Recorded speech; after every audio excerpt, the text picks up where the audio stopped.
Imagine growing up hearing stories about monsters that do not belong to this world. Stories about places that should never be explored. Stories about a void that does not feel and does not forgive. Kaisa heard these stories from a very young age. But unlike most, she didn't just hear about the void. She fell into it. The fall. Kaisa was born in a small village on the outskirts of Shirima, a land shaped by ancient ruins and forgotten dangers.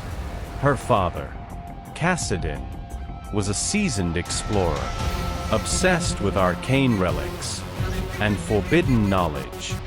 He believed the void was real, and that one day it would return. That day came sooner than anyone expected. Without warning, the ground split apart, rifts opened, and creatures poured out from beneath the earth. In the chaos, Kaisa was separated from her family. As she ran, the ground collapsed beneath her feet. She fell into darkness, lost to the world above. Kaisa was dead, but death did not claim her. She awoke in a place where reality itself felt broken. No sky, no sun, no horizon, only shifting shadows, warped echoes, and endless hunger. The void is not merely a location. It is a realm that exists to erase existence. Alone, wounded, terrified, Kaisa learned a brutal truth. In the void, survival is constant combat. Adapt or die. She hid. She ran. She watched. She learned. Every sound could mean death. Every mistake could be her last. Then, something changed. During an encounter with a wounded void creature, the entity attempted to consume her, as it would any living thing. But instead of killing her, it bonded to her. Flesh merged with flesh. Pain unlike anything she had known tore through her body. When Kaisa awoke, she was no longer alone. Within her own skin, the living armor. The creature had become a living second skin, reacting to danger, reinforcing her body, adapting to threats. It was a forced symbiosis, neither full control nor total submission. To survive, Kaisa had to accept it. Time passed. Though time in the void does not follow mortal rules, Kaisa grew stronger, and the living armor evolved with her, forming blades, thrusters, organic weapons, whenever she needed them. From prey to hunter, she was no longer prey. Kaisa became a hunter. She studied the patterns of void creatures, learned how they stalked, how they killed. She struck first, every time. Yet each victory came at a cost. The more she relied on the armor, the further she felt from the humanity she remembered. Kaisa's greatest fear was not death. It was forgetting who she was. Memories of light. She clung to memories, like lifelines. Her father's face, the warmth of Shirima's sun, the sound of desert winds. Those memories were all that kept her from becoming just another creature of the void. Then, one day, she found a rift. Return.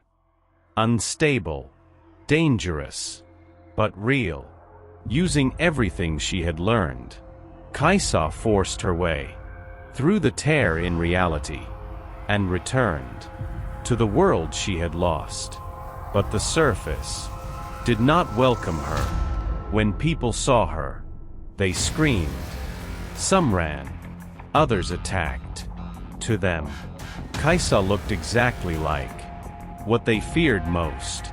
A monster of the void, wearing human form. A necessary monster. She tried to warn them. She tried to help. She tried to explain. Fear answered, louder than reason. That was when Kaisa realized something far worse. The void was spreading. Rifts were opening. More frequently, creatures were becoming bolder. Another invasion was coming, and someone had to stand in its way. The war without thanks.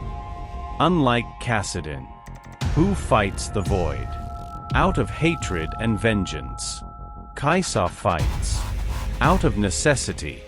She knows that if the void wins, there will be no world left to protect.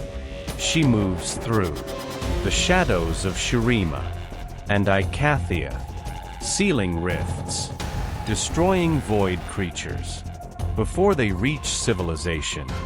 When villages are saved, no one knows who did it.